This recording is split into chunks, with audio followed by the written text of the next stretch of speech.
out to the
you were apprehended for questioning. How would you describe what happened to you? Terrifying. Something I didn't do for something. I was being like, I felt like I was being kidnapped, bro, because they didn't tell me anything at the beginning. And investigators showed up to this house, or were you the one who was pulled over in the traffic stop? I was the one that was pulled over at the traffic stop. Where was that? Right here on by Chubasco. Okay, and you were taken into custody at that point? Yeah.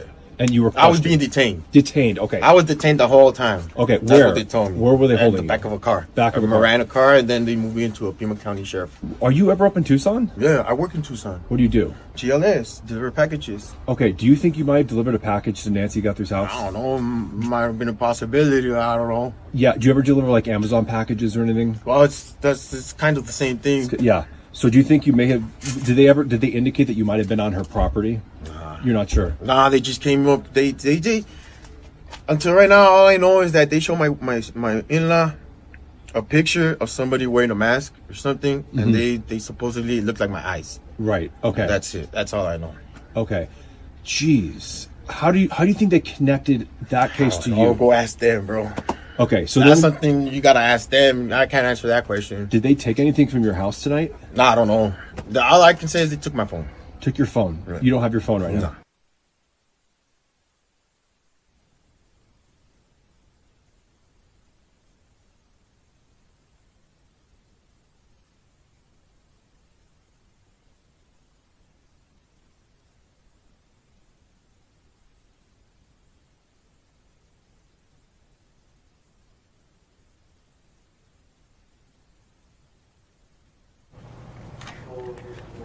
Says it's on. We good? Says it's on. Yeah. Did you turn it on? Yeah, it's been on. Is it good now? It said it was on.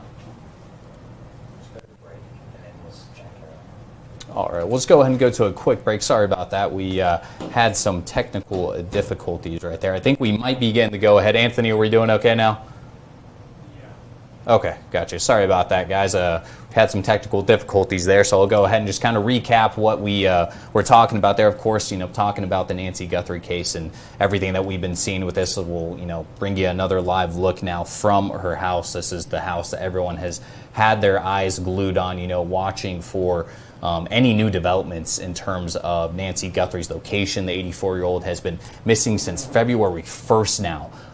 So, stretching into its 11th day now in terms of her being missing. In these last 24 hours, we've been seeing, a whirlwind of development in terms of, possible leads and, new avenues of investigation that have, been brought on in these last few hours. And one of the big ones that just, recently developed within, these last few hours has been the discovery of gloves just 1.5 miles away from her home. So this coming from Fox True Crime. They say a black glove was found in a roadside brush roughly 1.5 miles from Nancy Guthrie's home. According to the New York Post, officers collected the item as evidence. And so, when we talk about those, those black gloves, well, that might, ring some alarm bells as well, because we were all seeing those images yesterday of that suspect who was, seen and captured on Nancy Guthrie's Nest doorbell video camera the morning of her disappearance. We saw these pictures right here. This was, these eerie images and videos captured of that person approaching with, a ski mask on and a backpack and what, appears to be a handgun in a holster at the front of their body. They try to, alter the camera with their hand, try to tamper with it. They eventually, you can see in this picture right here, they use some brush to go ahead and try to cover that camera up. And so, you see in this photo, this person is wearing black gloves that were found close to the home.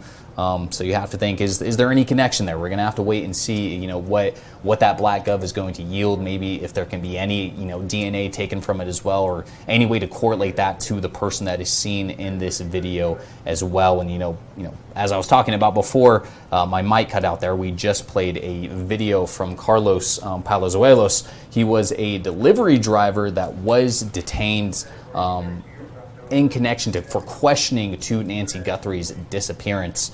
He says, that he was pulled over for a routine traffic stop. He was questioned. He told these investigators that he delivers to her area. He wasn't sure if he ever specifically delivered to Nancy Guthrie's home. He said it was probably likely. He said he could have. He said he doesn't know. And he says all he was, asked about, he said there seemed to be some sort of, similar appearance between his eyes and the eyes seen here of the person and the suspect seen on Nancy Guthrie's home from this Nest doorbell camera footage. So it's still unclear exactly what his connection was to that and why he was initially identified as a person of interest for the FBI. But this, is just the latest in the long term of developments that I was talking about that have happened within these last 24 hours today. A big part of this case has also been these, mysterious ransom letters that have been popping up to DMZ as well as other local stations as well. And today there was another development with that. And, we saw those earlier ones where there was, these ransom letters sent. They were asking for Bitcoin, in exchange for Nancy, basically, saying, give us this money and we will return her back to you.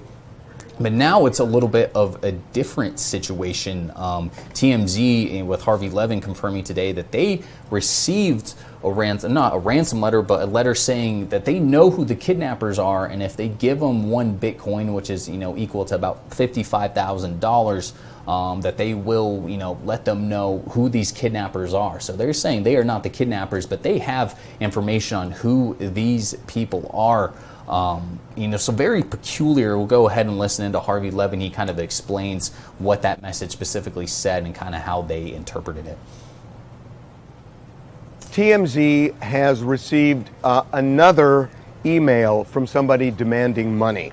This is somebody who says they have been trying to get in touch with Savannah Guthrie's sister Annie and Savannah's brother to no avail.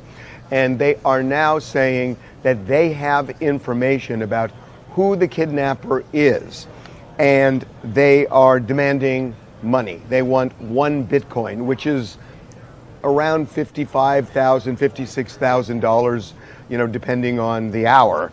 They are saying at the end, time is more than relevant. So they have a Bitcoin address which we have verified is real, and that they want one Bitcoin deposited, so in return for giving information about the identity of the kidnapper. And you can see him saying right there, this amount that they're asking for, this one Bitcoin, it's, kind of eerily similar to what the FBI is offering right now for any information that, could be related to Nancy Guthrie's recovery or lead to an arrest and conviction of those that are responsible for it. And, they said they checked the background of this Bitcoin account to see if it's an active account, and it is an active account. So, in terms of the validity of this, it's still up in the air right now, still a lot of interpretation for this. We'll go ahead and listen back in. Now, again, this is not somebody who says they've kidnapped Nancy. It's somebody who says they know who has. We have no idea if this is authentic. We have forwarded it on to the FBI, and they are looking at it. And we got this early Wednesday morning.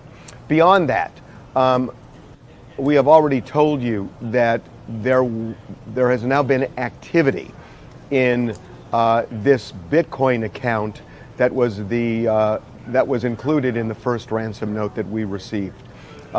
We are not saying what kind of activity, how much money. I know there is another story out there about that. We are not going to comment on that.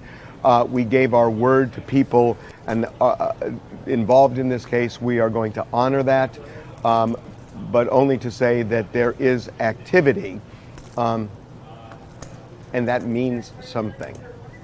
A couple of other points. There has been a lot of talk on social media about who may be behind this kidnapping.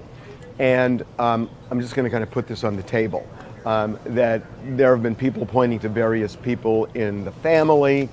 When we do this, when we talk, on television, on our website, on our, digitally, on our social media, I think we should be addressing people on social media and not just people who are watching traditional media, because social media is where a lot of people get their information. And I know this is swirling on social media, so I just want to say this, that we do not have any information, that would implicate family members. I am not saying that it's true that somebody may be involved or not true, but I am telling you that we have spoken with numerous people. We are not hearing anything about that. I know there are lots of stories out there that so-and-so is being looked at or whatever. I am telling you, we've gone down that path. We've asked questions. We have absolutely no basis to say that is true in any way, shape, or form. So in terms of leads, to me, there are three leads right now.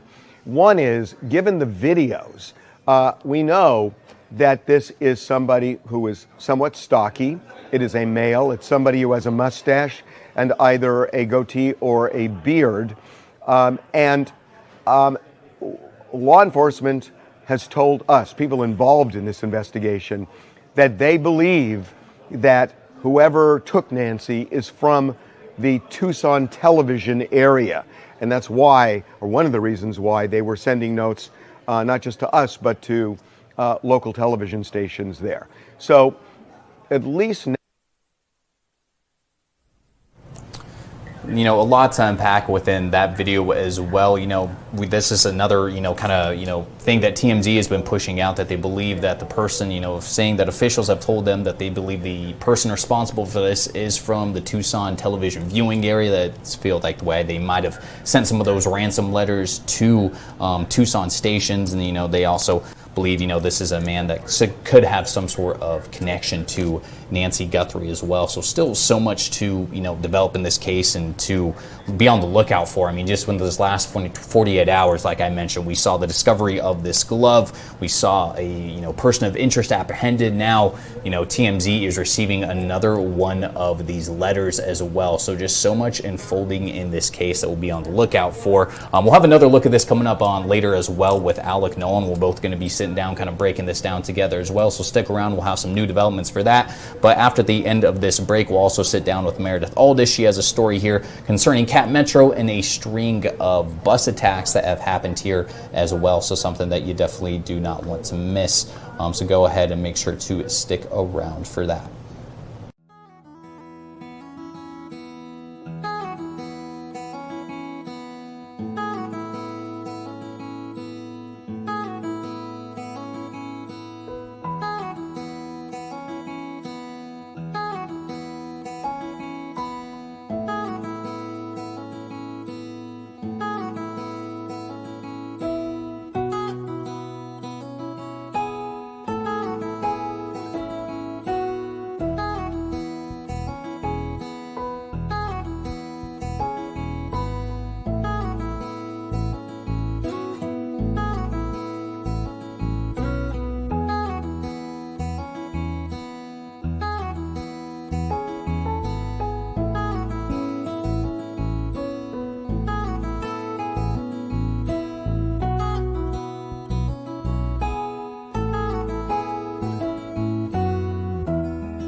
Welcome back in for Austin Live. Like we said just right before this break, we sat down with our very own reporter Meredith Aldis. She has been paying attention to Cat Metro Safety, the big transportation agency down here in Austin. Just last month we saw 2 stabbings that took place just a week apart. Now Cat Metro paying a little bit more attention to safety and how they plan to tackle it, maybe have a more proactive approach. Go ahead and listen to this interview that I had with Meredith Aldis on how they might be having some changes coming here soon.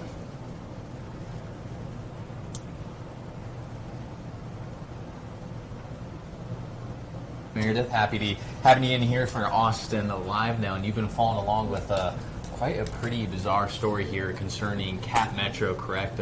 Pair of stabbings just a week apart, just days apart. I know you've been following along with some meetings that they've been having as well, trying to keep up with the safety of Cat Metro and their transportation. I mean, Meredith, go ahead and just lay us out what you've been following along with today in these pair of stabbings that you've been following along with as well. Yeah, they both happened late last month. Violent time on the bus, apparently. So the first one was January 24th, around 4 in the evening. This was Northeast Austin, Cameron Road.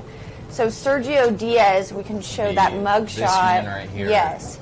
He apparently was at the front of the bus. He walked to the middle of the bus and then stabbed a man 3 times. It seemed unprovoked. Didn't seem like there was an argument. Officials giving no reason in terms of what might have led up to that time or Nope. anything like that. It's a video of him from the front to the middle, stabbing 3 times. It was twice in the back and then once in the chest.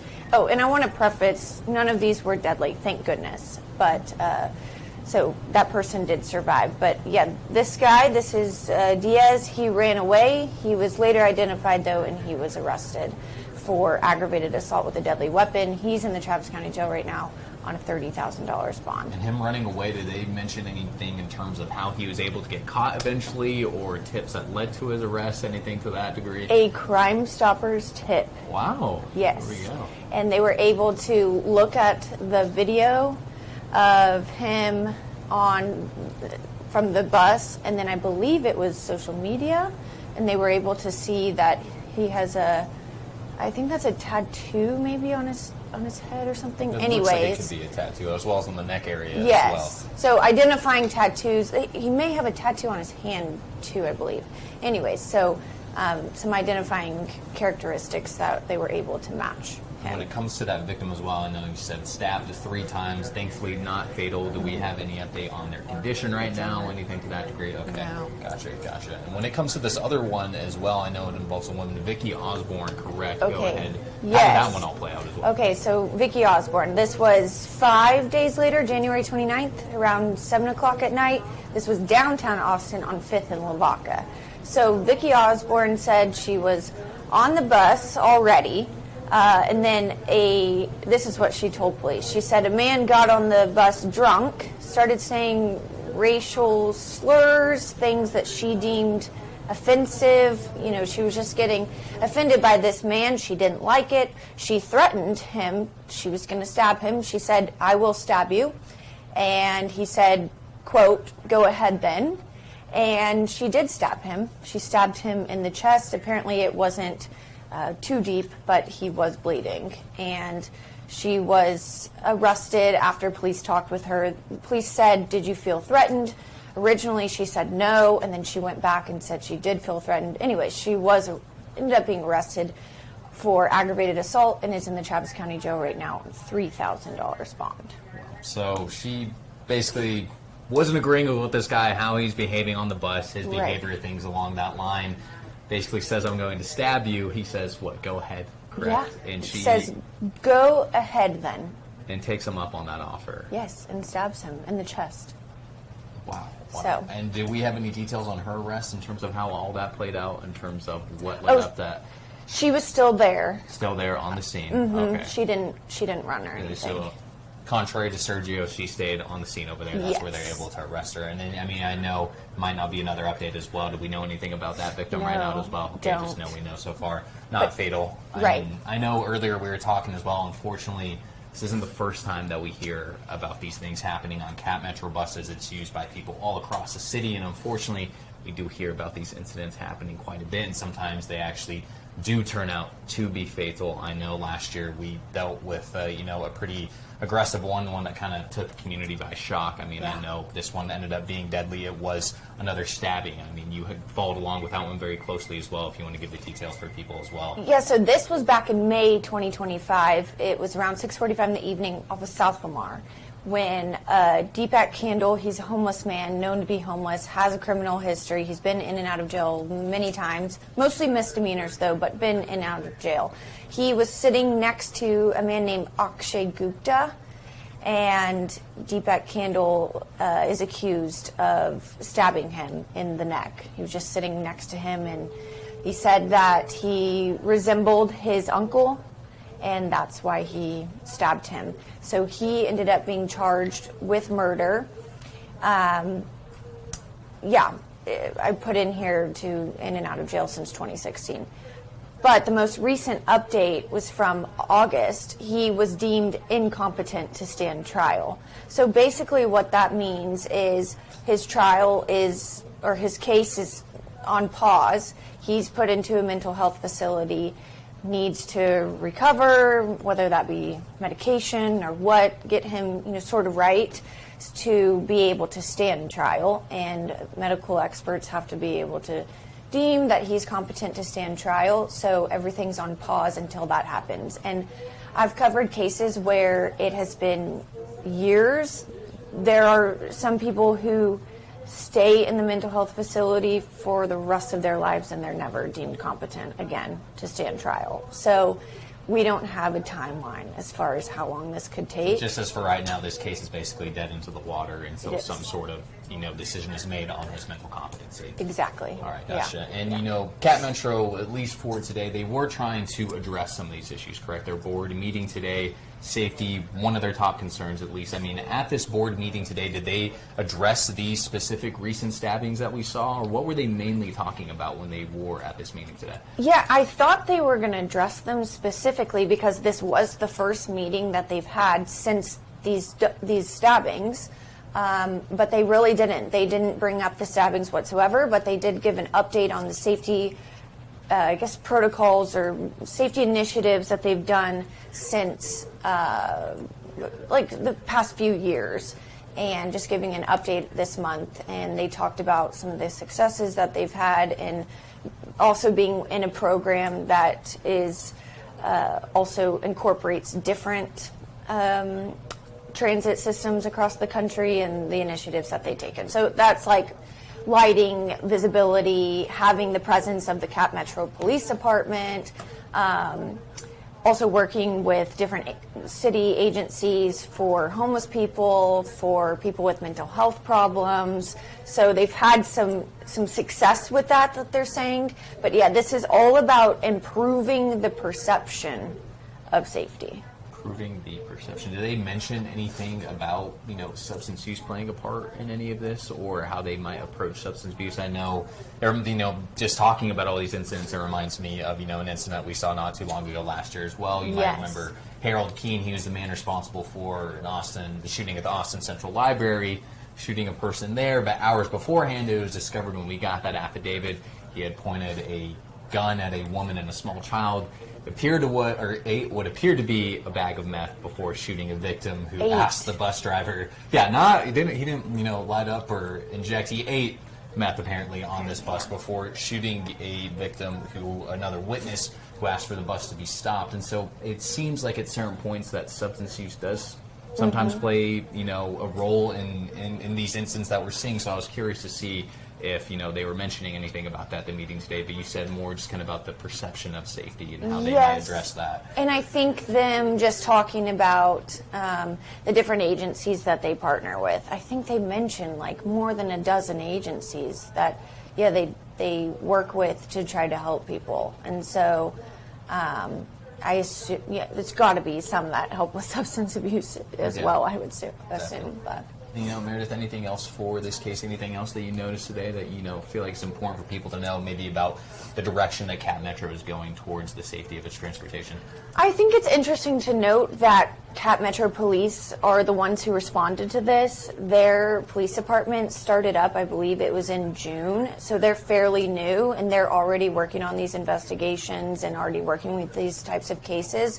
So they are on the scene, and I believe the people in the meeting today talked about their presence has been a good thing, and they do have a new chief who came out of retirement after 30 years, and he was with Texas DPS, so he has a lot of background in law enforcement and this type of thing, and being with Texas DPS, I assume he has knowledge of the Austin area. So I think there are several initiatives and things that are really being put in place to hopefully address some of the violence that's happened on the buses recently. Well, awesome, Meredith. Once again, appreciate you having us. That story, I know you've been in the 5 and 6 earlier today, and then I know the story will be available online as well. So if people want to go ahead and get the full details on these incidents as well as more on that Cap Metro meeting today, that'll be on the Fox 7 website. But once again, Meredith, thanks for being here. Thanks, Marco.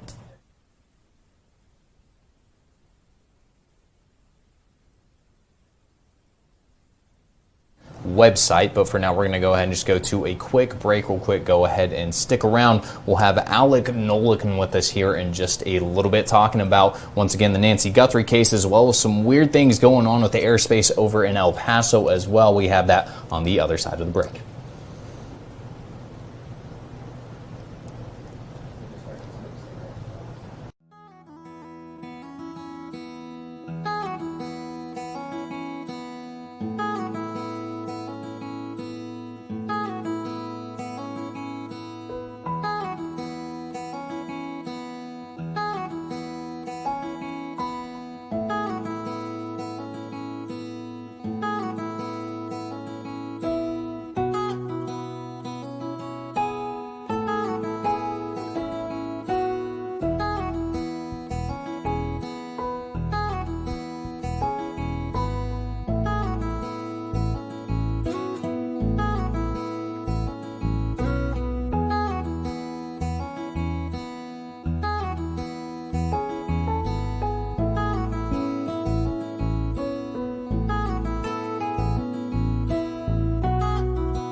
Welcome back into Austin Live. I mean, got a familiar face with here. Kind of role switched around right now. Good old Alec Nolan joining us here in our little studio, our hot box. The sweat box over here, we like to call it.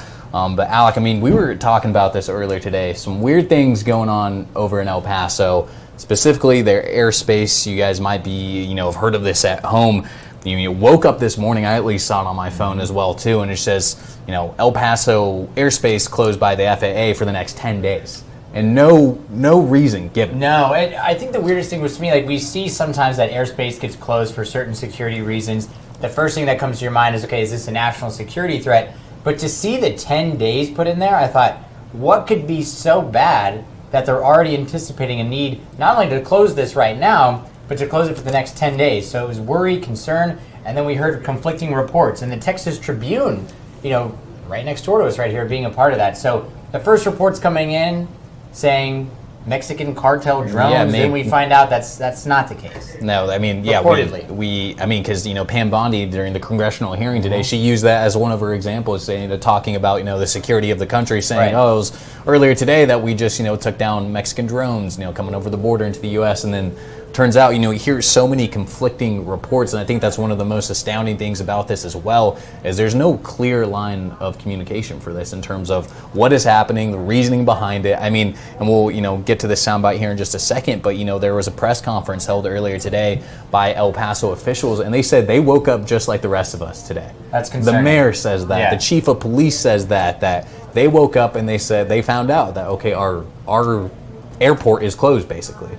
Including El Paso as well as the airspace as part of southern New Mexico as well. We'll go ahead and just listen into this soundbite real quick. This is from El Paso mayor over there, so we'll go ahead take a listen to what he has to say. Unnecessary decision has caused chaos and confusion in the El Paso community.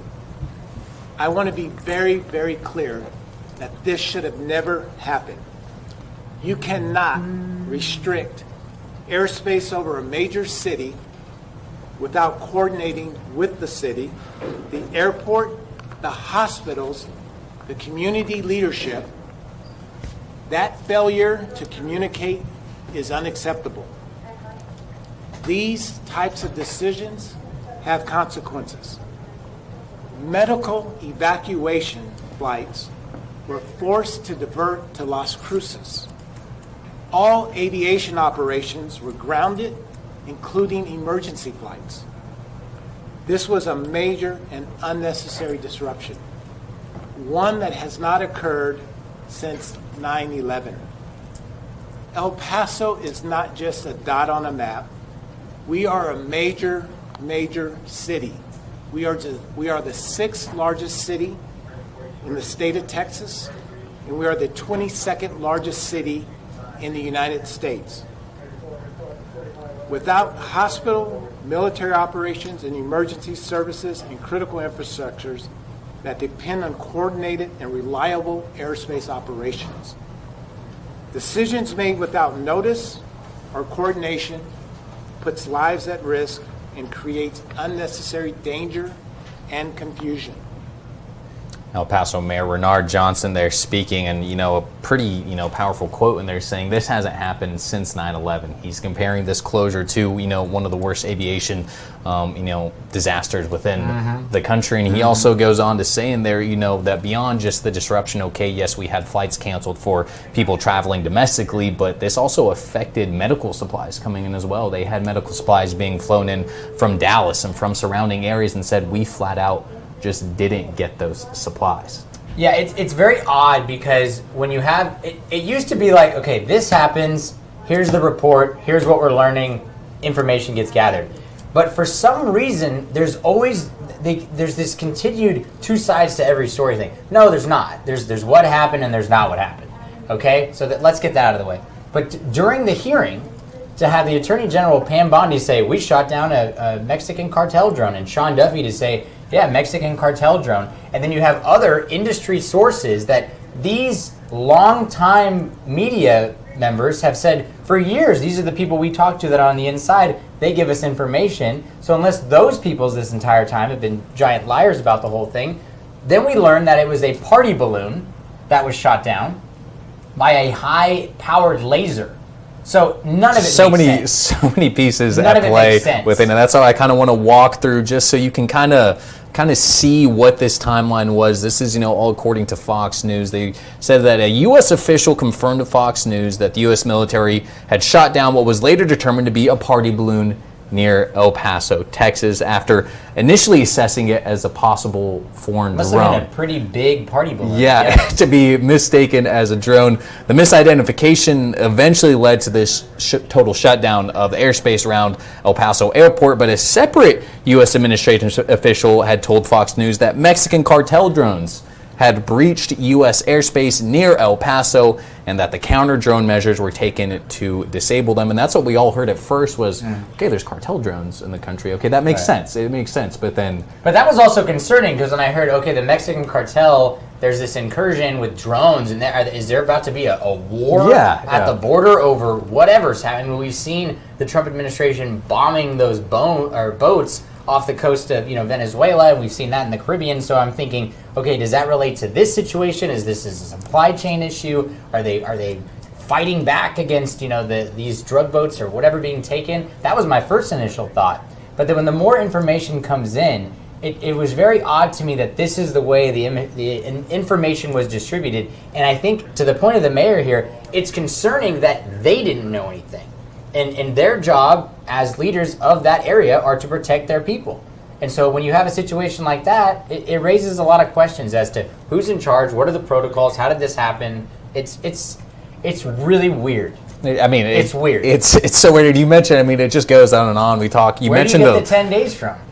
Yeah, it's such a peculiar number. And then you mentioned the new technology they're using as well. The Pentagon has been testing out new counter-drone technology, including a high-energy laser. Sounds like Dr. Evil. So apparently we're testing out some new magma ray over there or something. I don't know that is taking out these drones. But, like you said, beyond just, the threat of drones crossing the border, the communication has been probably the biggest Achilles heel for this entire thing. And, what the mayor, he also said as well, this would have been handled so much differently if he would have known. He said, okay, if I would have known that this is why this was happening, I would have had a press conference and I would have explained to the public why this is happening instead of having my own people in the city of El Paso freaking out, wondering, are there drones potentially, carrying out aggressive acts on U.S. soil, or is there some threat to the El Paso airport? What is going on? I think in the interest of national security, I think most local leaders would understand if the federal government has to come in and protect its people. And you mentioned 9/11. I was in first grade when that happened.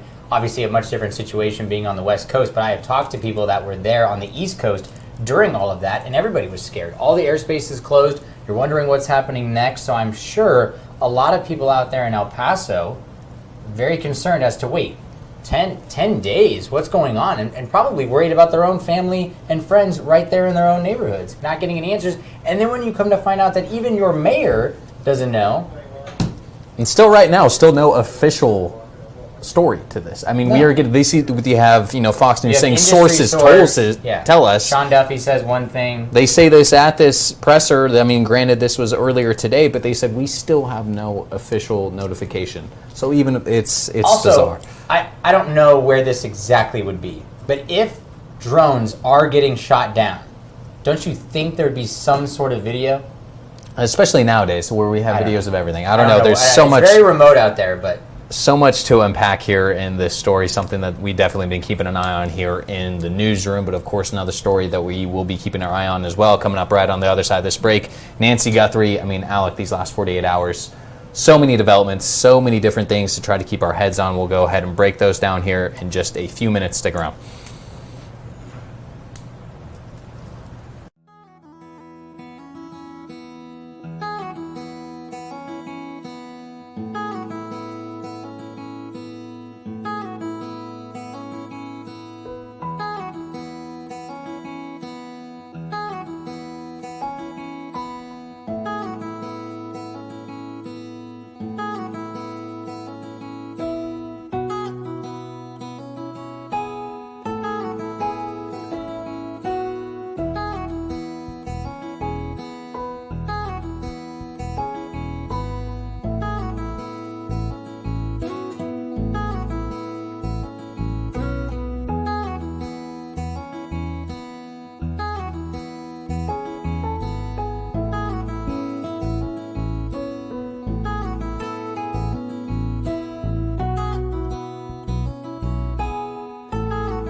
Welcome back into Austin Live. Like we mentioned right before the break, going to be talking again about Nancy Guthrie. Specifically today, Alec, a lot of new developments. Those gloves found on the side of the road. We saw what appears to be officials going through, bringing out bags from her house, going through her mailbox. I mean, the new letter to TMZ, this person apprehended, speaking out. I mean, since we saw those images and those videos released of that potential suspect on her door, I mean, this has opened up a whole whirlwind. I mean, it seems like this case was at one point completely just dead in the water. We didn't even think somebody was going to, we thought this might go unpunished. We didn't know what was going to happen. But now that these images have come out, I mean, so much new evidence and new developments have been coming out by the hour, it seems like. Yeah, I mean, on Monday, you're thinking, okay, this doesn't look good, and Savannah's coming out, and it's sort of this cry for help, and she even called it hour of desperation, and they weren't getting any leads, and we would watch the press conferences, and Chris Nanos had nothing of new developments, and then all of a sudden, we get into the newsroom, we see the videos, and we're thinking, okay, stuff is going to start to pick up, and then you go and talk to that former LAPD lieutenant, and he's like, look, now that they've got this video, this person is probably going into panic mode. And then, I mean, right after you and I talked about that, it's like 8:15 at this point, and I'm telling you, hey, I'm hearing there's going to be this detainment, and sure enough, somebody gets detained, not arrested, by the way, and then you go and have the breaking news at 9 o'clock that a person has been detained, and we think maybe they found the kidnapper, and then we come to find out later that night, in the early morning hours, this person is detained, questioned, and then released. So it almost feels like, okay, you kind of went back to square one, but now we have found a glove, which I assume is hopefully the glove that we see in that video. I mean, yeah, it looks eerily similar. I mean, I'll go ahead and pull a picture up of of that suspect. I mean, black gloves, you really talk about clear. It. I mean, really clear right here. They say it was a single black glove that was found just about a mile and a half away from Nancy Guthrie's home. And as we know today, those detectives, it was announced by the FBI that they were going to be going through the roadside brush over there, specifically looking for anything they could find. But it makes you wonder, I mean, just a mile and a half away from her home, I mean, how does this just found now? I mean, if this is in any way correlated to the case, I mean, I saw some people, so much speculation going on for this, but they said they were doubtful that this could have anything to do with it if it wasn't discovered earlier. Did this just blow in from the side of the road? Did this, blow off of a landscaping truck? I mean, who possibly knows? But I mean, if this is an actual glove that was used in this case, I mean, a pretty big, almost kind of oversight that this wasn't discovered earlier, at least in my opinion, from what I could. Well, and what I thought was interesting too is as soon as the video got released, it seems like everything started to pick up. And my first question was, okay, where was this type of energy and people walking around and going door to door and figuring out what's going on? Where was that in the 8-9 days before that? Now, it's obviously a much different story when you go door to door and you have a picture. You have something to show these people as to, hey, have you seen this person? Is there anything that looks familiar? What he's wearing, the gloves, etc. But once again, it's like, why did that first week just felt like it wasn't getting the legs that it should have? And I think Chris Nanos has kind of admitted this in press conferences of like, hey, I'm not used to this. Like, they're not used to a high-profile case like this. I mean, because when was the last time we actually saw a high-profile ransom in the U.S.? I mean, you can't even recall. I mean, it's not within the United States. It's not something that we see happen routinely. Sounds like a third-world thing. Yeah, it's either the third world or something you'd see out of a movie. You know what I mean? Like, it does feel like a movie, this feels like something that is very theatrical and very almost hard to believe at points. I mean, and it's just such a bizarre case, and I mean, it keeps on getting more bizarre. I mean, we mentioned as well that other letter that was supposedly received to TMZ today, talking about they know the kidnappers. Right.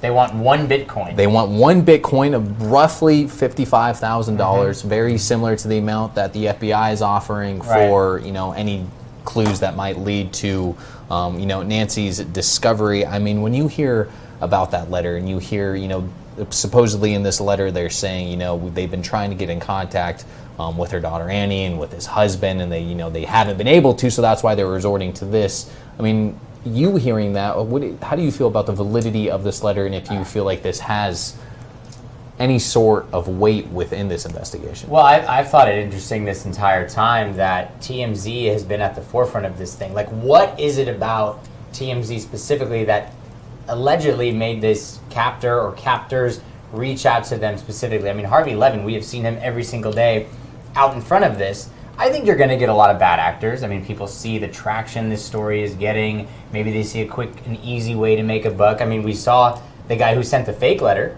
already being arrested, basically, being seen as fraud. So I think it's certainly possible that there's another bad actor involved with this. But at this point, I think that any of the law enforcement, any of the FBI is going to take anything and use it as a piece of evidence. Because right now, once again, even though the video came out, and even though we saw the person detained last night, it almost feels like we're back to square one.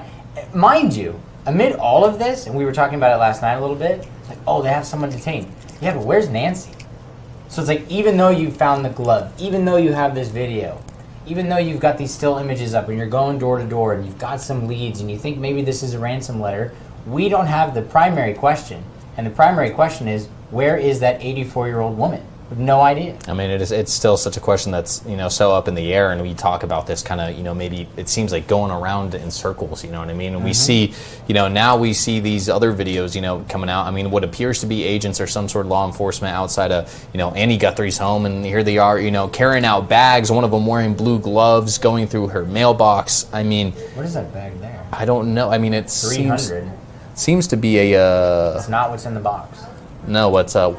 I'm forgetting what brand that is. It's is it Sprouts? Oh, I think? Sprouts? It Whole might. Foods? I don't know. Whole Foods. Yes, I don't want to put the wrong brand out there, but it's carrying out these bags, using gloves to take something. I mean, it's such a strange scene that now they're getting this stuff from Annie Guthrie's house. Now we see people coming out with bags and going through the mailbox. I mean, it's like you said. Okay, this energy wasn't here within the first 8-9 days, but now all of a sudden we are seeing, videos like this, and we're seeing them going through the roadside brush, which you feel like would have been done maybe earlier in the investigation. Yeah, that's what I'm confused about.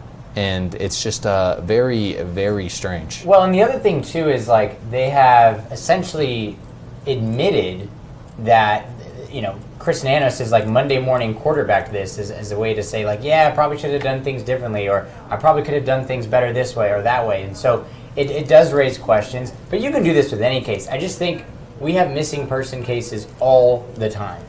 But when you have a Today Show co-host who is rich, famous, popular, I mean, how many people out there watch the Today Show, right? Like, a lot of people know who she is. This is her mother. A lot of people can relate to it, so it's going to get more eyeballs than usual. And when you have more eyeballs, and we've all got our social media and our cameras on our phones, we're going to analyze every little detail. I mean, imagine if this happened 30 years ago, we wouldn't have all this information. But here we are, where we can sit here and go, wait, what is that bag? And they're just processing, I assume. But you can take any of this stuff and glean anything from it. So it's messy. I wish we had more answers. It feels like as this goes on longer, we have more questions than answers. People still asking about Annie Guthrie. Did they go inside her home and take pictures? What were they doing there? Tommaso, what's the deal with Tommaso? Has facial hair. Is he the one that's wearing the ski mask? We could sit here all day. I mean, yeah, you could can go play in this circles. questions game. I mean, and I think it's going to be like that until we have a definitive answer of where she is and who was responsible, and the timeline for that still very much up in the air. So, I mean, you can keep on tuning back in. I'm assuming this will be a large part of our Austin Live coverage here in the future if there are any developments as well. So, but on the other side of this break, going to take a quick one. We're going to talk Olympics a little bit. See how the good old USA is performing, as well as I know what you're going to talk about. as well as a very interesting confession that was made after a winner from Norway got some hardware. Yeah. So pretty funny video if you want to stick around and watch it. We'll have that coming up here soon.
All right, welcome back into Austin Live. We were mentioning the Olympics a little bit before. I know me, you, and Alec, we were cracking up a little bit earlier. There's a really funny video that's been going around. A Norwegian biathlete, the guys that ski and they shoot.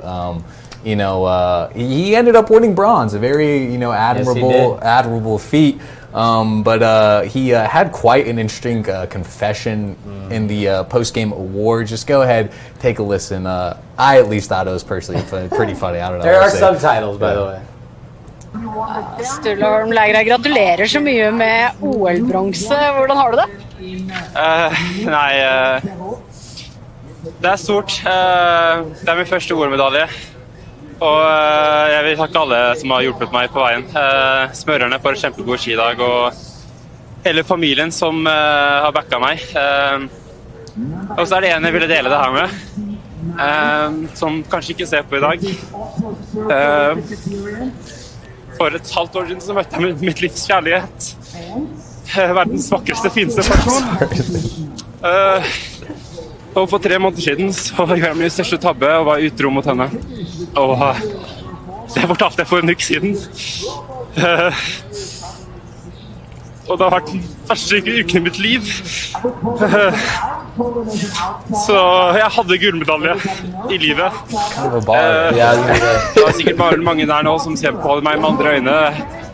Men jeg har kun øyne for henne. Jeg vet ikke hva jeg vil frem til å si det her nå, men Yeah, I don't know if I would have kept a straight face for that. No. It's such a... I'd be like, are you being serious right now? On the world stage, you have a bronze medal in your hand, and this is when you're going to announce to the world that you've been cheating on your girlfriend. And it's not He had a gold medal. He did try to win her back right there. I had a gold medal already. And he said her eyes aren't on him today, but he only has eyes for her. Bars. I will say though, it's kind of like a shoot or shoot. You know what I mean? Like, the last ditch effort. Yeah, he's like, hey, I am here. I've done these wrong things. I'm now a bronze medalist. Sweetheart, come back to me maybe. I don't know. He's kind of shooting a shot. I don't... You know what I mean? I mean, I get it. If this guy is actually this desperate, she has for sure seen that. Yeah, she has to. I mean, I can't tell if this guy is this desperate or he is in this much pain and feeling this much regret that he's like, the Olympics are the only place that I can win her back, or is this just, some people are saying this is like a master in manipulation maybe as well. Perhaps. Is he, just using this as a platform to be like, this is how much I care about you. Right. You know what I mean? Like, she's probably admitting it to the you world. Probably should have thought of that before you cheated on me. You know what? Yeah, and it's also, I think the funniest thing too is just like he, this happened months ago. This isn't something that happened within the past few days. He cheated on her months ago and decided to. Maybe she went through his phone like as he's getting ready to leave, and maybe he's still texting that person. I don't know. So funny. Well, Alec, thank you for joining us. I mean, he'll be back here in the seat here pretty soon. Just had me for the meantime, but enjoyed being here. Have a good rest of your night. We will catch you here again soon for Austin Live.